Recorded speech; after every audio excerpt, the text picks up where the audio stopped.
guys? Welcome back to Days of Darkness, and welcome to my review of A Nightmare on Elm Street 4, The Dream Master. This one came out in 1988, starring Robert Englund and Lisa Wilcox, and was directed by Renny Harlin. Alright, so, as I stated in my last Nightmare review, Nightmare 3, 4, 3, 2, that's how it works. Anyways, on my last Nightmare review, I stated that I was a little iffy on this one. I hadn't seen it in a long time, since like middle school, and I wasn't really sure how it was going to hold up. I'll be totally honest. I wasn't sure if I remember liking it. Excuse me. I remember liking it before I became this film snob. I'm joking, kind of. But I remember liking it. I remember thinking, okay, that was a solid movie. But I was curious to see if it would hold up. And I gotta be honest, I really fucking like this. I know people are like, oh my god, does he actually hate something for once? Don't worry, we'll get there, I'm sure. But no, man, I really fucking like The Dream Master. Do I feel like it needs to exist? No. No, I feel like if you would have stopped at 3, I feel like you would have been alright. Be totally honest. But that being said, I do really believe now next time I go through the Nightmare franchise, I'll probably pop this one in. I really, really, really fucking like this movie. Definitely has some very, very noticeable flaws, but what I'm noticing with these Nightmare films is that's just gonna happen.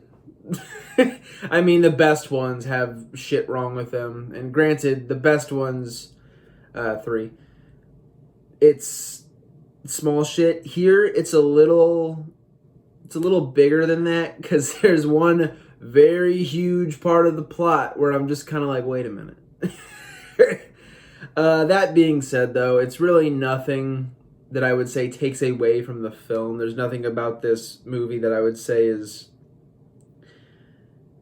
besides, like, the characters are pretty damn one-dimensional, and, again, slasher flicks, you don't really ask a whole lot, and much like part 3, there is little things given to some of the characters.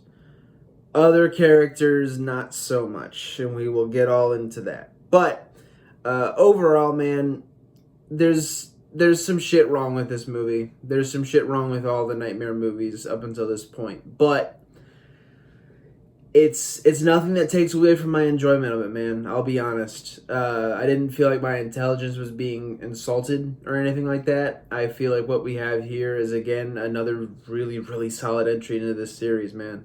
I was very pleasantly surprised. And yeah. I'm going to stop rambling, but let's just go ahead and get into the spoiler section, man. Let's spoil the shit out of this motherfucker. Alright, spoiler time. Your ass has been warned. Now, let's just hop right into it here, man. So right off the gate, man, I'm immediately jarred because I do not remember this being a thing. I remember that the Dream Warriors died in this one. Spoiler alert. We're in the spoiler section. Get over it.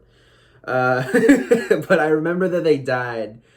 I did not remember that there was a new Kristen. A new actress playing Kristen. I did not remember that. So, like, as soon as I see her, I'm like, okay, is this just some new... I know this isn't the protagonist because I remember the protagonist. So I'm like, who the fuck is this? And I was like, okay, it's just some girl. But then all of a sudden she's like, says something like, come on, Kristen, come on. Or something like that. Like talking to herself. And I was like, oh, okay, this is Kristen. All right. Recastings in movies they're always a little jarring. Like they can never not be jarring. But, I thought she did fine. I didn't mind her. I mean, people like fucking demonize it and hate it. I wouldn't go that far. But it's noticeable, and I'm just kind of like, okay, all right, we're doing this now. I believe, if I'm not mistaken, just in the little light research I do, besides watching the movies themselves, I believe the original actress playing Kristen was pregnant at the time. So, yeah, there we go. But anyways, man. So yeah, we get this pretty solid nightmare sequence. It's kind of weird though, because there's no Freddy, which is good, because that's another thing I was immediately thinking. I'm like, okay, how are they gonna bring Freddy back? And I think the reasoning behind it was solid enough. I didn't mind it. So she ends up calling what are their names? Kincaid and Joey into her dream, which are the other surviving Dream Warriors. And they're like, Freddy's dead, you need to get over this. And Joey's like talking, which is kind of cool to see. It's like, you need to like snap out of it. It's done. It's finished. He's dead. Be done. He even brings her over to the boiler. It's like, see, it's cold, which I thought was a pretty cool touch. Then the dog wigs out, because I guess she pulled the dog, which is funny enough. The dog's name is Jason. Little tongue-in-cheek there. But anyways, so she gets bitten by Jason, and they all wake up. And so we are under the impression that Freddy is very much so dead. He is dead and gone, but it is the fear from Kristen that brings him back. And I really that's one of my favorite elements of the Freddy Krueger character, is the fact that fear is what gives him his power. I think that's fucking awesome. I think that's such a simple thing, but when it's done effectively and correctly, and it's awesome. It's awesome, man, because how do you block fear?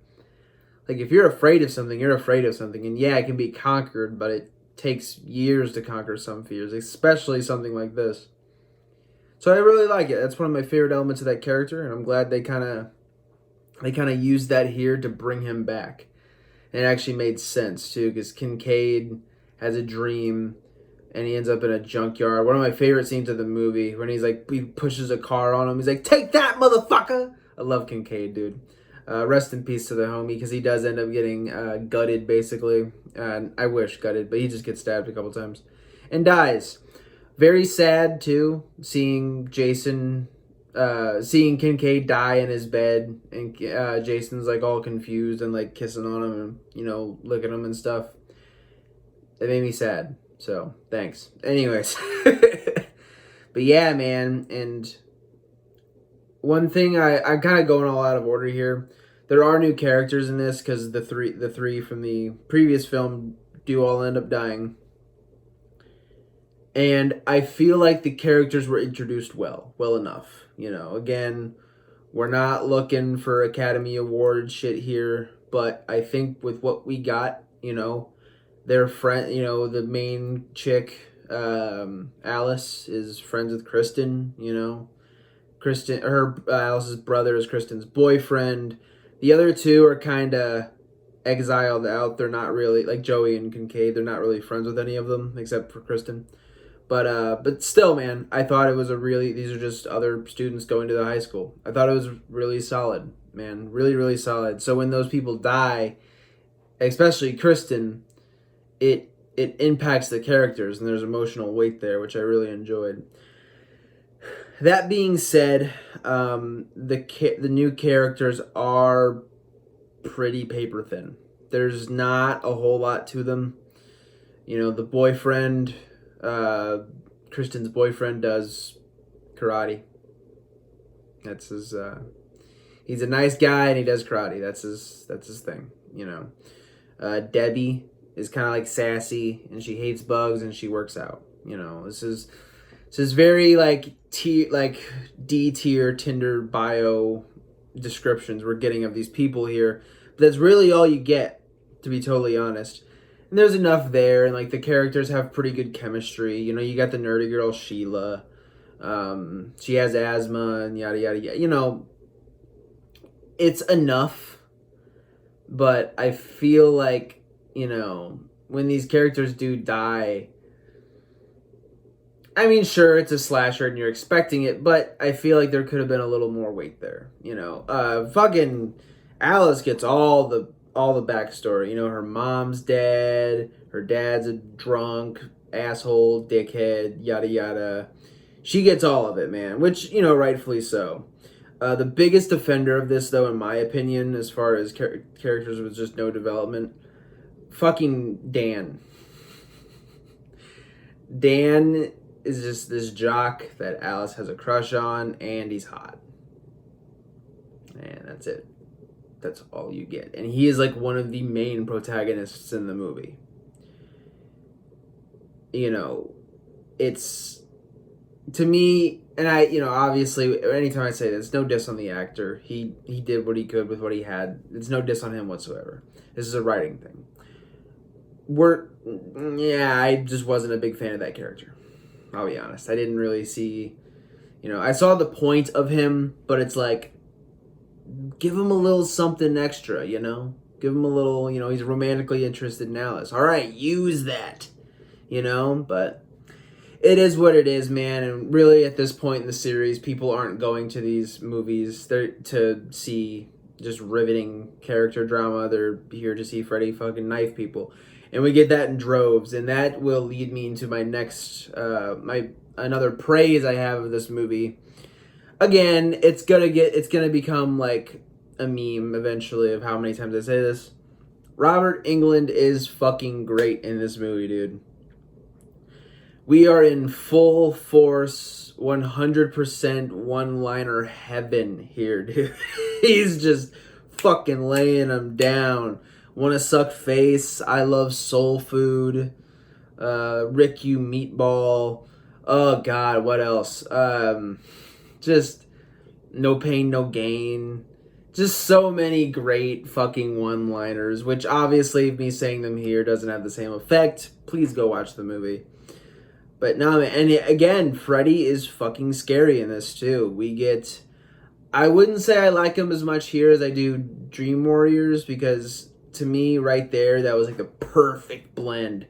And here, it's still fucking good. It's still fucking good, but you just get a little more comedy trickling in there. It's nothing horrible. It's nothing awful. But yeah, I fucking really, really like Freddy here, man. He makes the movie for me. I think he is absolutely awesome. But yeah, man. But rip the Dream Warriors, dude. That was fucking nuts just seeing them all get picked off like that. And you know, the new characters, while they're not great, you know, they serve their purpose. There is some emotional weight there when they get picked off, especially Sheila. Something about Sheila's death, because it's the first one of their like group outside of the Dream Warriors, and they're like, okay, something's actually really fucking going wrong here. And I mean, you could already kind of sense that, but then when that happens, shit really starts hitting the fan, and like Rick says, man, they just get picked off one by one, and we will get into those in the Kill of the Film section. But man, it's solid enough, dude, and the plot moves around nicely. I was never bored. I was never like, oh my god, get this over with. Like, there was none of that. I was pretty glued to this movie. I really fucking had a good time with it. And yeah, man, we get the we get the powers thing. So Kristen's about to die. She's the last of the 3 Dream Warriors to get killed off by Freddy. Really cool sequence on a beach and all that jazz. I know if you've seen the movie, I know I'm fucking going around everywhere. I have ADHD, leave me alone. Anyways, so yeah, man. Really solid beach sequence there, moving into the house, which I really like. I really like that they keep bringing the house back in this series. I think that original Nightmare on Elm Street house holds a lot of weight. When you see that, you're like, oh, fuck. It just has a presence about it, and I really like it. But anyways, man, so she ends up getting tossed in the boiler, and she then transmits her powers to Alice, is what I got. And this is a big problem I have with the movie, is on the surface, her powers are pretty clear. She can drag people into her dream. Okay. I accept that. I get that. Cool. Kristen just, I don't know how she did it, but she just gave her powers. Fine. I'm a big rules guy, as you've already noticed. So it's like, okay, she can pull people who are sleeping into her dreams. That's what's been going. That's what was going on in, the last film. So it really shouldn't be any different here. But that's not the case, because you have moments where she pulls people who are, by all evidence that I saw, fully awake and cognizant, and just because she falls asleep, somehow she can pull them into her dream as well. That doesn't really work for me, man. I don't think the dream world should be just this thing you can just go to whenever you want, or whenever someone pulls you in. I think you have to be asleep. That's, fuck, man. Nightmare 1 has its problems, and it understood that, I didn't really understand that, to be totally honest. It really only plainly happens once with Sheila when they're taking the test, and by all means, that's a fucking great scene. That is that's one of my favorite scenes of this movie. Like I said, this movie has fucking great scenes in it, dude. Amazing kills, awesome shit. To me, though, that just kind of distracted me a little bit, because it's like, okay, she wasn't, and it's easily fixable. Just have them both fall asleep. It's not difficult. Have them not being able to sleep from the night before, or just because of what happened with Kristen, and they both fucking eventually pass out in class, and she pulls her into her dream. Simple. Obviously, if anyone wants to, try and talk about it, maybe try and, I don't know, but to me, it just didn't make sense. And if anyone wants to kind of like maybe explain a little bit, or if you're a big Nightmare guy or gal, please feel free, because I really want to know what the fuck is going on. And I know the actual answer is just they just weren't thinking about it. But, it's a problem. Anyways, it sounds like I'm shitting on this movie. I'm not. But there's just little if you're a film, if you make a movie, you're going to be subject to that, So, but like I said, man, there's nothing about this movie, flaws be damned, there's nothing about this movie that overtly makes me hate it or dislike it. There's things where I'm like, okay, kind of thing, but nothing to where I'm like, God, I want to turn this off. But yeah, the plot runs along real smooth. I really like it, besides those little speed bumps we get here and there. But man, this ending, dude. So it ends up being they're trying to save Debbie, and Debbie ends up getting killed. She's like the last of the group to die. Fucking awesome death, by the way. We'll get all into that. But they eventually get in a car wreck when they realize they're asleep, and she's just sleep driving, I guess. I'm not really sure how to explain that one. But they get in a wreck because she tries to run over Freddy, and the fucking great effect too, man, of that car just folding in on itself. Awesome shit. And we get, Dan getting taken to the hospital. It's just them two now. She decides, because it's pretty obvious, because he has to get surgery and stuff, so he's going to be asleep. And so she's like, all right, so she runs home, steals her dad's car, takes a bunch of sleeping pills, which I really, really like. Again, man, I fucking really like Alice. She's one of my favorite final girls of this series so far, dude. She takes the fight to Freddy, and I really fucking like that. It's the first noticeable instance of someone voluntarily going into Dream World because I want to kick this motherfucker's ass. I just think it's really cool. And at this point, she's discovered that she's very powerful because she has basically the powers, as Freddy says it, she has the powers of the Dream Warriors. So it's like, we're getting into some mythical shit here, man, but I fucking like it, dude. I thought it was really, really well done. But yeah, man, so she goes into the dream world. She gets all dressed up like a badass. She wraps her dead brother's karate, like, headband around her wrist and stuff like that. Leather jacket. Showing photos of all of her dead friends for motivation and all this stuff. Like, we get kind of like a little Rocky-esque build up here. I don't want to give this movie that much credit because Rocky's fucking incredible.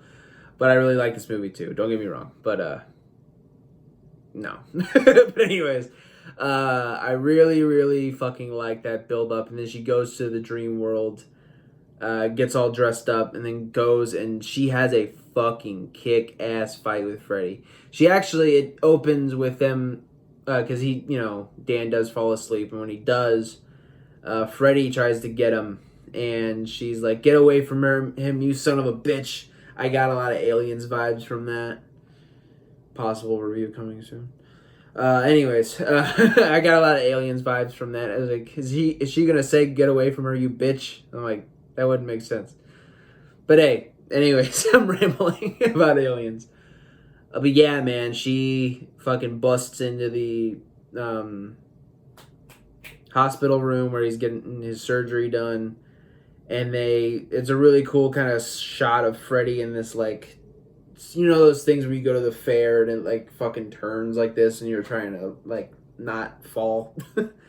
It's one of those, and it's just a really good shot, backlit shot of Freddy, all this, like, red and fire. You just see his silhouette with the claws. It's a really fucking cool shot there.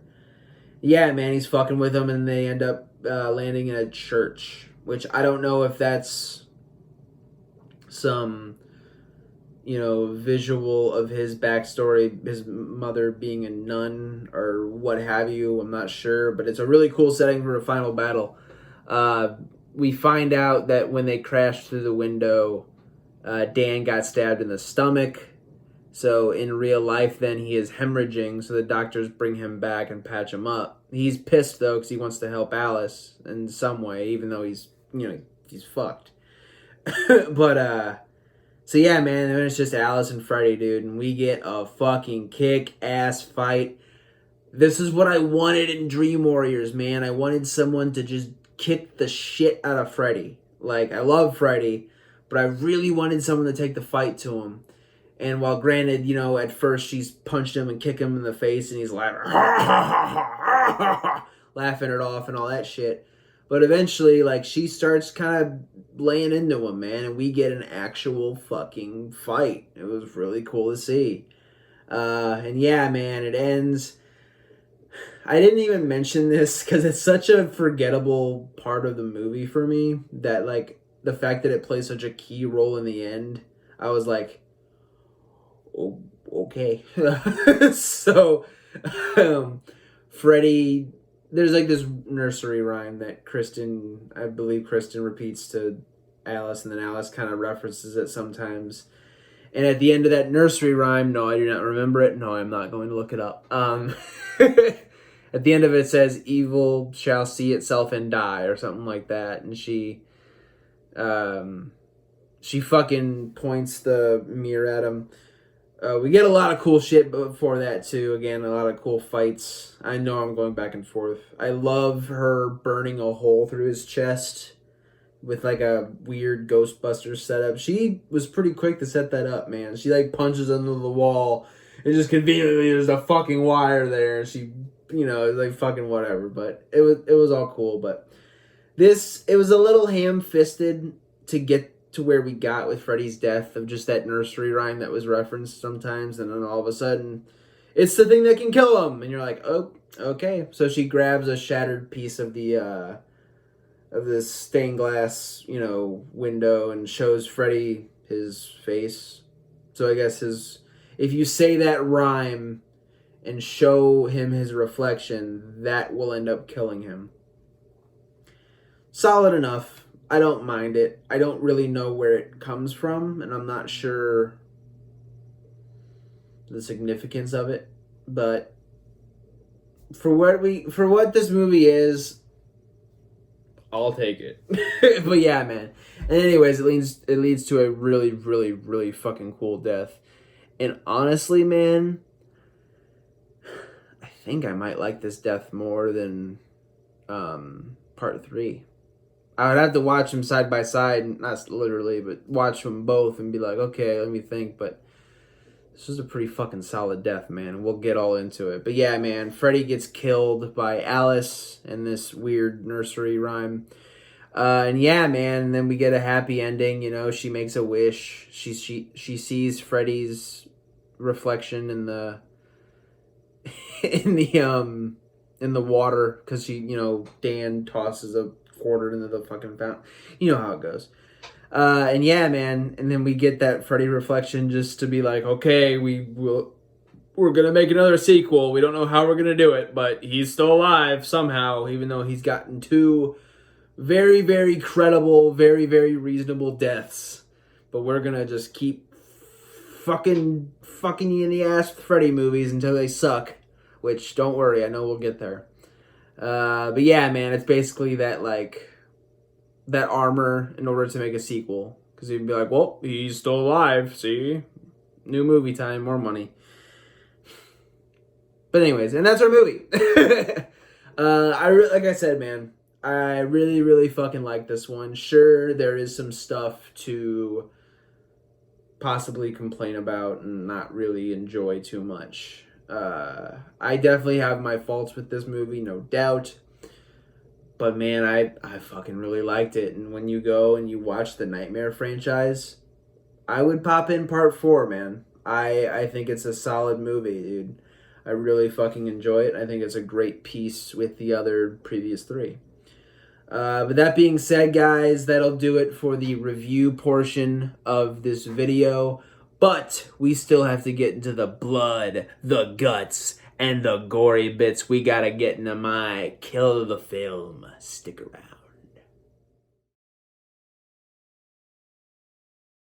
While the Dream Master does have some very, very noticeable flaws, to me, there are way more positives than negatives to be had with this movie. One of the big positives for me is some of the kills in this movie are fucking gnarly. 2 in particular, we will get into them. Man, I thought all of the Dream Warrior deaths were cool. Most notably, I really fucking like Joey's. I like him getting sucked into the waterbed, just him seeing the hot naked chick in the waterbed and him just looking at her and shit. And then all of a sudden she goes away and Freddy pops out and fucking stabs him and shit. That was all well and good. Kincaid's death, I think that's more of a cinematography thing that I enjoyed with that. I really enjoyed seeing him, just battle Freddy basically in this junkyard. I thought it was really cool. You get a couple lame stabs to the gut, whatever, fine. But the kill itself isn't that spectacular, but the aura around it was cool. And then Kristen's death getting pretty quickly just thrown into a furnace and being burned alive. It's for having this character, be the fucking main protagonist of your previous one, to just have her die so brutally. And this one, it's pretty ballsy, man. Pretty ballsy. There are some lame deaths too. I wasn't a big fan of Rick's death. I just didn't like it. It was he just fights an invisible Freddy. The glove flies off when he kicks it off, and then it just flies into his stomach and kills him. That one was kind of lame, not gonna lie. That's only the really awful one though. I fucking love Sheila's death. Freddy, really random robotic arm coming out of the fucking desk and just grabbing at her face. That was a little weird. But getting to see Freddy on in a classroom and just peeling an apple, slowly coming over to her, and he's just being real weird, doing the tongue thing and stuff, and fucking gross, man. But he's like, you want to suck face? And then he fucking, literally, he kisses her and then sucks the fucking life out of her. I was like, holy shit. That was fucking crazy to see. Like, literally, just a great special effects as well. Just seeing her fucking life just suck out of her body, literally. Awesome shit. God, I'm fucked up. Anyways, so, yeah, really solid kill there, man. And I gotta say, again, we have another, like, it was really fucking hard to pick, dude. It was really hard to pick between these two. I'm even thinking about it now. I think I'm going to stick with what I had. Again, like, the fact that I'm even thinking about switching it right now tells you, it's like, this was fucking hard. But I'm going to give the honorable mention to Debbie's death. Just seeing Freddy push down on that barbell and just her arms just crack open. Just, I was like, oh, fuck. That still gets to me, dude. That's still like, ugh. And then, you know, the bug arms start flying out or start pressing out of her fucking wounds, and she's just this bug. Then she gets caught in like a little bug trap, and Freddy's like looking in there at her.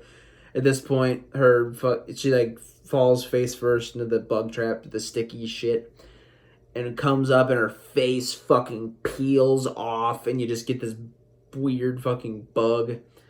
And then, you know, Freddy just says a one-liner. I can't remember what it is, but he, you know, basically smarts off to her and then fucking just crushes it. And you see this goo just... I was like, oh, that was a fucking good kill. Real drawn out. Really fucking nice. But, man, I'm going to have to pull a final Friday the 13th final chapter. I think the villain of the movie has the best death. Again, a little ham-fisted with the nursery rhyme thing, but getting to see all the souls that were in Freddy's chest burst, like their arms burst out of him and start like grabbing at him and like pinning him to this wall, and then two arms come in, boom and boom, and just like their you know, their fingers are in his mouth or whatever, and they just fucking peel his head apart, just like boom. I'm like, what the fuck?